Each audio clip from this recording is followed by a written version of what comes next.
जय हिंद दोस्तों, आज के इस क्लास में आप सभी का बहुत बहुत स्वागत है। तो दोस्तों, बिहार पुलिस सिपाही की परीक्षा के लिए आज आपका 7वां प्रैक्टिस सेट होगा। इससे पहले साथियों हमने ऑलरेडी 6 प्रैक्टिस सेट को कवर किया हुआ है और इन सभी प्रैक्टिस सेट के वीडियो को एक ही प्लेलिस्ट में डाल दिया गया है। प्लेलिस्ट का लिंक आपको इसी वीडियो के नीचे डिस्क्रिप्शन बॉक्स में मिल जाएगा। अगर आपने नहीं देखा है तो जाकर देख लीजिए। तो चलिए साथियों, आज हम लोग प्रैक्टिस सेट नंबर 7 में टोटल 50 सिलेक्टेड प्रश्नों का डिस्कशन करने वाले हैं। तो साथियों, आप सभी सेशन को बिना स्किप किए लास्ट तक पूरा ध्यानपूर्वक देखिएगा और आज के इस 50 प्रश्न में से आप कितने क्वेश्चन के सही सही आंसर कर पाते हैं, ये आप सभी को सेशन के लास्ट में कमेंट करके बताना है। तो चलिए फ्रेंड्स, रात के 8 बज चुके हैं। फटाफट से आप सभी लाइव में आ जाइए।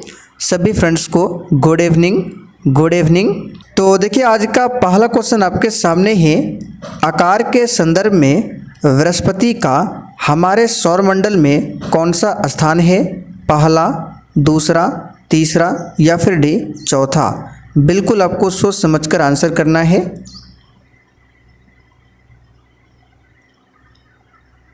तो देखिए, हमने आपको बहुत बार बताया है बृहस्पति ग्रह जो है हमारे सौरमंडल का सबसे बड़ा ग्रह है। तो आकार के संदर्भ में ये सौरमंडल में पहले स्थान पर आता है। यहाँ पर ए ऑप्शन जो ये बच्चे बता रहे हैं उनका बिल्कुल सही जवाब है बृहस्पति ग्रह। आगे देखिए, बुध सूर्य से खाली स्थान ग्रह है।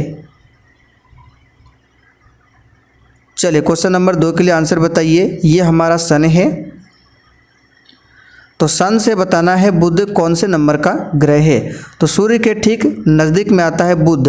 बुध के बाद शुक्र, पृथ्वी, मंगल, बृहस्पति, शनि, अरुण, वरुण। इस तरह से ग्रहों का क्रम है। बुध, शुक्र, पृथ्वी, मंगल, बृहस्पति, शनि, अरुण और वरुण। तो बुध ग्रह जो है सूर्य से पहले स्थान पर आता है। बुध ग्रह सौरमंडल का सबसे छोटा ग्रह है। आगे देखिए, माले डैश की राजधानी है। तो साथियों, माले जो है किस देश की राजधानी है? तो याद रखिएगा, मालदीव की राजधानी है माले। अगला क्वेश्चन है, उत्तरी गोलार्ध का सबसे लंबा दिन कौन सा है? बिल्कुल आपको सोच समझकर आंसर करना है। उत्तरी गोलार्ध का सबसे लंबा दिन कौन सा है? तो यहाँ पर इस क्वेश्चन का आंसर हो जाएगा 21 जून। उत्तरी गोलार्ध का सबसे लंबा दिन है। नेक्स्ट क्वेश्चन देखिए, निम्नलिखित में से किसने उपनिषदों का फारसी में अनुवाद करवाया था? चलिए 5 के लिए आप लोग आंसर बताएंगे। और देखिए साथियों, आप सभी से रिक्वेस्ट है, जिन्होंने अभी तक सेशन को लाइक नहीं किया है, आप लोग सेशन को साथ में लाइक करते हुए चलिए। तो उपनिषदों का फारसी में अनुवाद किसने करवाया था? आंसर हो जाएगा दारा शिकोह ने। ध्यान रखना है, किसने करवाया था? दारा शिकोह ने। उपनिषदों की बात करिए तो टोटल कितने उपनिषद है? तो 108 उपनिषद है।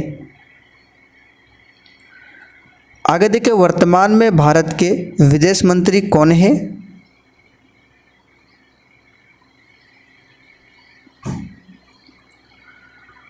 तो साथियों, वर्तमान में भारत के विदेश मंत्री है डॉक्टर एस जयशंकर। यहाँ पर पहला ऑप्शन आपका करेक्ट आंसर हो जाएगा, डॉक्टर एस जयशंकर।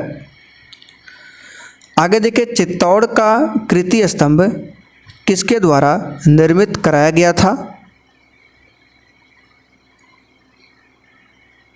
चलिए क्वेश्चन नंबर 7 के लिए आंसर बताइए। कीर्ति स्तंभ ये कहाँ पर है? चित्तौड़ में है। और इसका निर्माण किसके द्वारा करवाया गया था? आंसर हो जाएगा राणा कुंभा के द्वारा। नेक्स्ट देखिए, जनजातीय गौरव दिवस कब मनाया जाता है?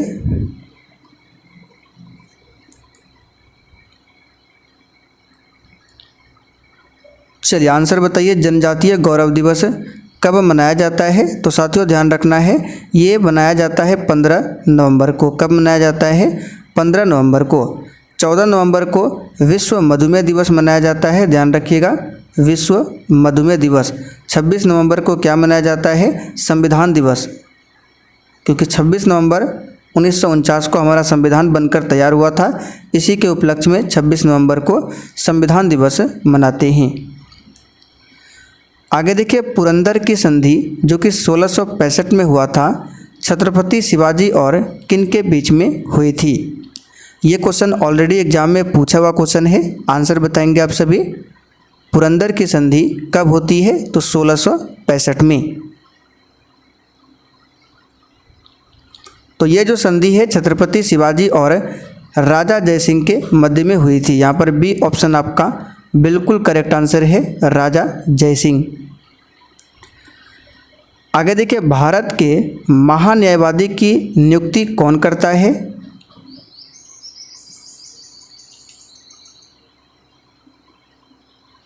चलिए 10 के लिए आंसर बताइए। भारत के महान्यायवादी की नियुक्ति कौन करता है?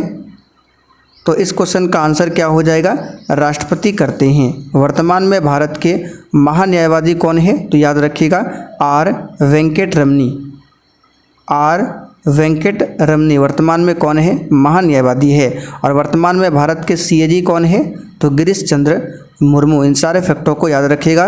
वर्तमान में भारत के मुख्य न्यायाधीश कौन है? DY चंद्रचूड़ 50वें नंबर के मुख्य न्यायाधीश है।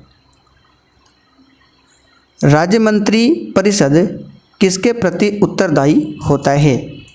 यहाँ पर आप लोग ध्यान दीजिए, राज्य मंत्री परिषद है, ना कि केवल मंत्री परिषद।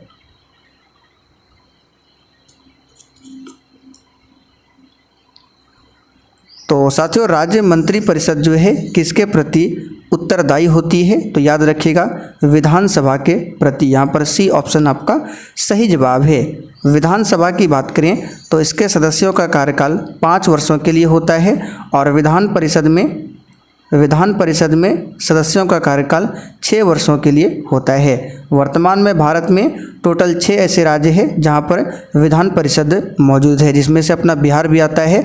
अच्छा, बिहार में विधान परिषद सीटों की संख्या पूछे 75 है, विधानसभा सीटों की संख्या 243 है, लोकसभा सीटों की संख्या बिहार में 40 है, राज्यसभा सीटों की संख्या बिहार में 16 है। भारत के महान्यायवादी को कौन हटा सकता है? चलिए 12 के लिए आंसर बताइए। और देखिए साथियों, अगर आप लोग Bihar SSC inter level exam की तैयारी कर रहे हैं तो इसके लिए आप लोग सुबह 10 बजे की क्लास को देख सकते हैं। ये क्लास भी लाइव चैट के साथ दिया जाता है सुबह 10 बजे। और रीजनिंग के लिए आप लोग शाम 7:30 बजे की क्लास को देखिए। ये आपको मेरे दूसरे चैनल पर मिलेगा। उस चैनल का लिंक आपको डिस्क्रिप्शन बॉक्स में मिल जाएगा, आप लोग जाकर देख सकते हैं। डेली शाम 7:30 बजे रीजनिंग प्रैक्टिस कराया जाता है। तो भारत के महान्यायवादी को कौन हटा सकता है? याद रखिएगा, राष्ट्रपति। कौन? राष्ट्रपति। नियुक्ति भी राष्ट्रपति करते हैं और हटा भी सकता है राष्ट्रपति। झारखंड देश का कौन सा राज्य बना?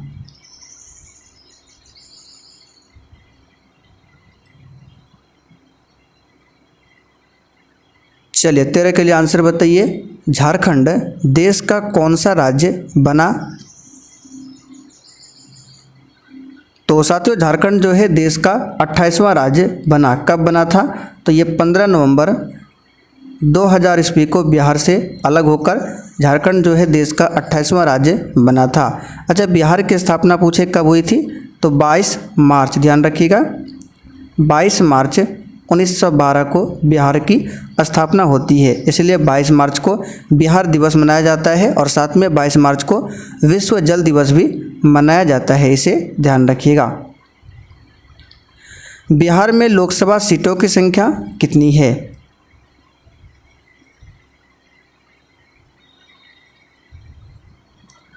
तो अभी हमने आपको बताया था बिहार में लोकसभा सीटों की संख्या कितनी है, तो याद रखिएगा 40। जबती प्रणाली के अंतर्गत वास्तविक उत्पादन का कितना अंश राज्य की मांग के रूप में निर्धारित किया गया था?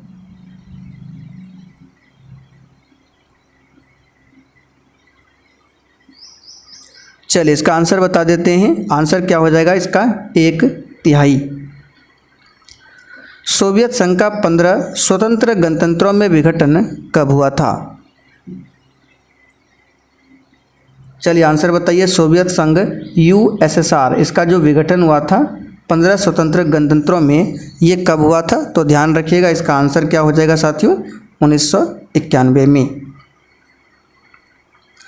आगे देखिए, मीराबाई किस काल की कवयित्री थी?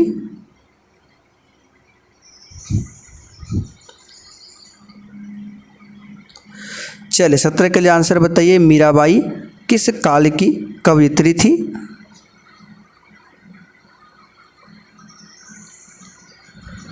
तो 17 के लिए आंसर हो जाएगा यहाँ पे ऑप्शन बी, भक्ति काल की कवयित्री थी। मेरी जेल डायरी कृति के लेखक कौन है?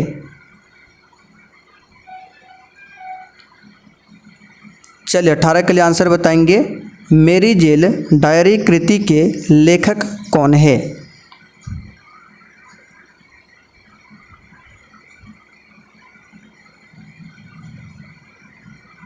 तो प्यारे साथियों, मेरी जेल डायरी कृति के लेखक कौन है? याद रखिएगा, जयप्रकाश नारायण। जयप्रकाश नारायण ने ही संपूर्ण क्रांति का नारा दिया था। पूछा जाता है किस क्रांति का? संपूर्ण क्रांति का। हिंद महासागर में अमेरिका नौसेना अड्डा कहाँ पर स्थित है? चलिए 19 के लिए आंसर बताइए।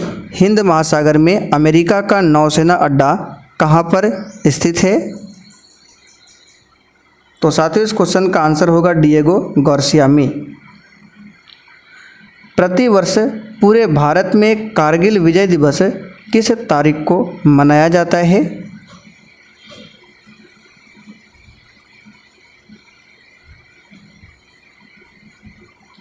चलिए 20 के लिए आंसर बताइए। प्रतिवर्ष पूरे भारत में कारगिल विजय दिवस किस तारीख को मनाया जाता है? तो याद रखिएगा 26 जुलाई को। किस तिथि को? 26 जुलाई को। अच्छा, 29 जुलाई को क्या मनाया जाता है? तो टाइगर दिवस। निम्न में किसने लोकपाल के न्यायिक सदस्य के रूप में शपथ ली?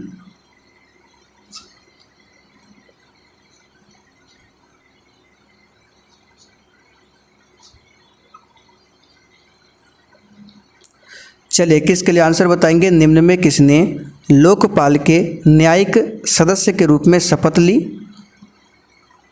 तो देखिए इसका आंसर हो जाएगा 21 के लिए आंसर क्या हो जाएगा यहाँ पे? ऋतुराज अवस्थी ने। हाल ही में कल्याण चालुक्य राजवंश का 900 साल पुराना कन्नड़ शिलालेख किस राज्य में पाया गया?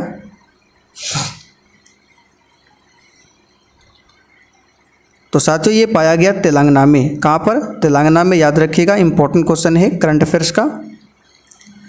पीएम मोदी को किस देश ने अपने सर्वोच्च सम्मान Grand Cross of the Legion of Honour से सम्मानित किया है?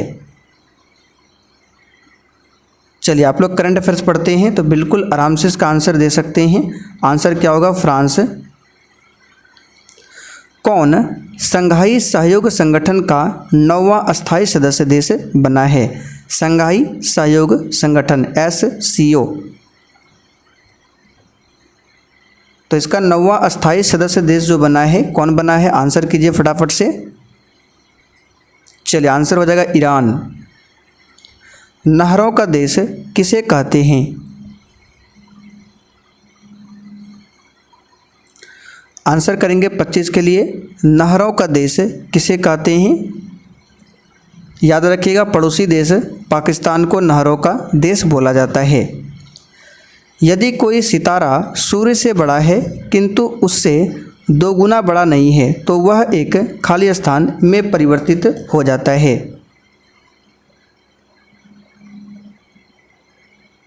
चलिए इसका आंसर बता देते हैं। इसका आंसर क्या हो जाएगा? तो यहाँ पे 26 के लिए आंसर हो जाएगा पल्सर। RMSA का तात्पर्य क्या है?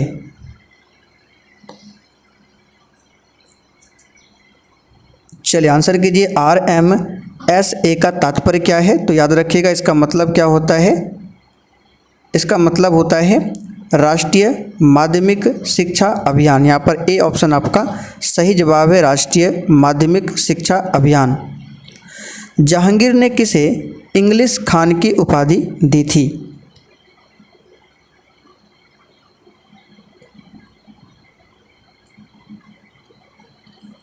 तो साथियों जहांगीर ने किसे दिया था इंग्लिश खान की उपाधि? याद रखिएगा विलियम हॉकिंस को। राज्य के सप्तांक सिद्धांत के अनुसार राज्य का 7वां अंग कौन सा था? चलिए 29 के लिए आंसर बताएंगे। राज्य के सप्तांग सिद्धांत के अनुसार राज्य का 7वां अंग कौन सा था? तो आंसर इसका हो जाएगा मित्र। ऋग वैदिक काल के प्रारंभ में निम्न में से किसे महत्वपूर्ण मूल्यवान संपत्ति समझा जाता था?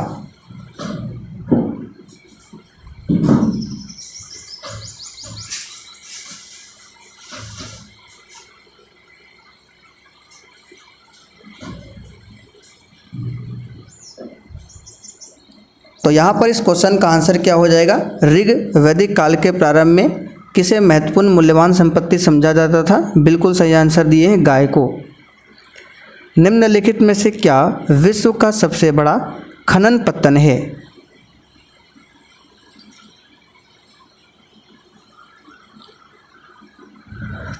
तो इस क्वेश्चन का आंसर क्या हो जाएगा?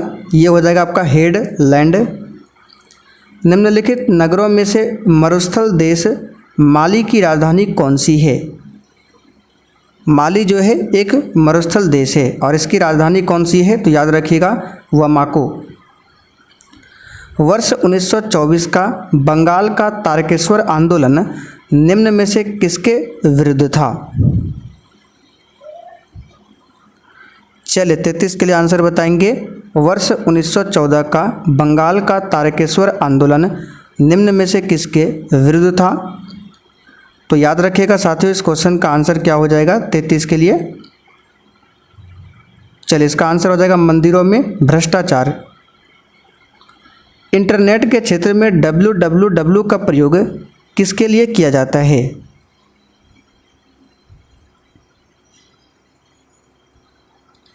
तो बहुत ही सिंपल सा क्वेश्चन है, वर्ल्ड वाइड वेब के लिए किया जाता है। इंटरनेट से सूचना लेने के लिए किस अनुप्रयोग या एप्लीकेशन का प्रयोग किया जाता है? ये क्वेश्चन भी एग्जाम के लिए वेरी इंपॉर्टेंट बनेगा।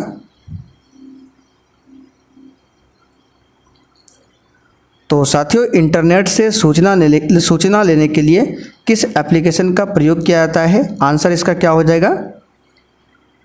इसका आंसर हो जाएगा वेब ब्राउज़र का। किसका? वेब ब्राउज़र का। निम्नलिखित में से क्या जल की अस्थायी कठोरता का कारण है?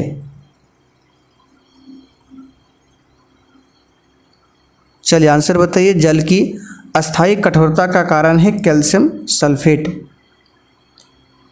निम्नलिखित में से कौन सा तत्व उत्कृष्ट गैस का उदाहरण है?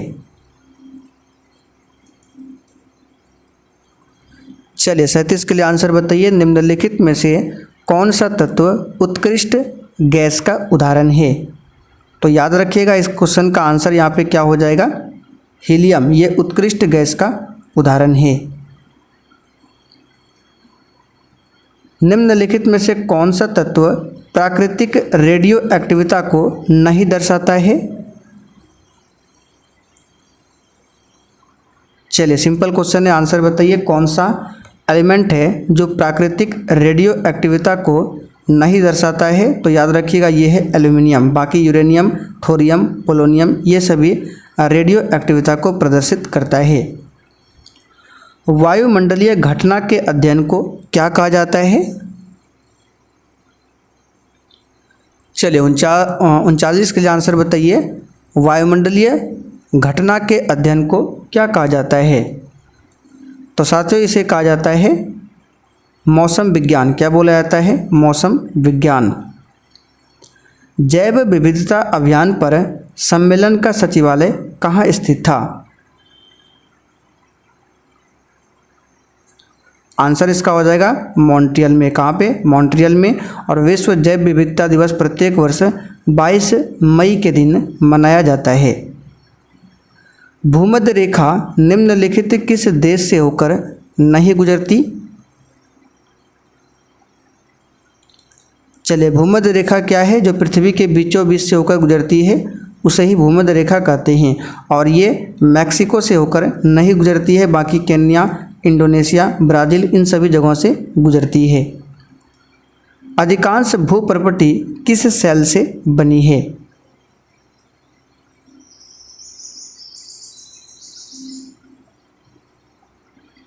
तो साथियों अधिकांश भूप्रपटी जो है ये आग्नेय सेल से बनी है। एड्स रोग में न्यून प्रतिरक्षा किसकी संख्या में गिरावट के कारण होती है? और साथियों इस क्लास के बाद अभी आपको रात 8:30 बजे की क्लास को जरूर देखना है। रात 8:30 बजे की क्लास में बायोलॉजी यानी कि जीव विज्ञान से प्रैक्टिस कराया जाएगा। तो यहाँ पर इस क्वेश्चन का आंसर क्या हो जाएगा, क्या पूछा जा रहा है? एड्स रोग में न्यून प्रतिरक्षा किसकी संख्या में गिरावट के कारण होती है? तो याद रखिएगा WBC, श्वेत रक्त कणिका। आंसर क्या होगा? WBC। वंशागति के क्रोमोसोमवाद का सिद्धांत किसने प्रस्तुत किया था?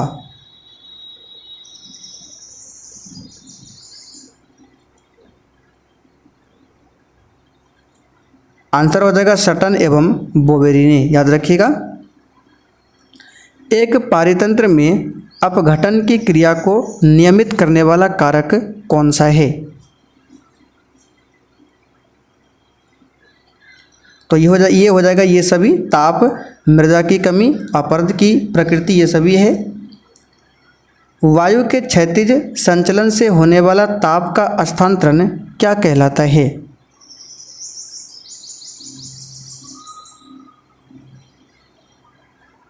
तो साथियों ये कहलाता है संवहन। क्या कहलाता है? संवहन। किरचॉफ का प्रथम नियम किस संरक्षण नियम से संबंधित है?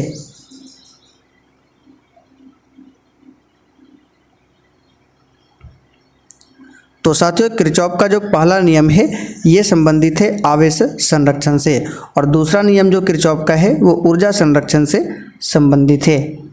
राजानंद का उल्लेख करने वाला अभिलेखीय प्रमाण है? तो ये है खारवेल का हाथी गुम्फा अभिलेख। निम्नलिखित में से कौन सी नदी नेपाल हिमालय से निकलती है?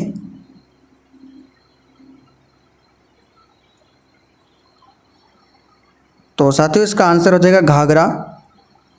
चलिए आज का आखिरी क्वेश्चन, निम्नलिखित में से कौन सी एक ग्रीन हाउस गैस नहीं है?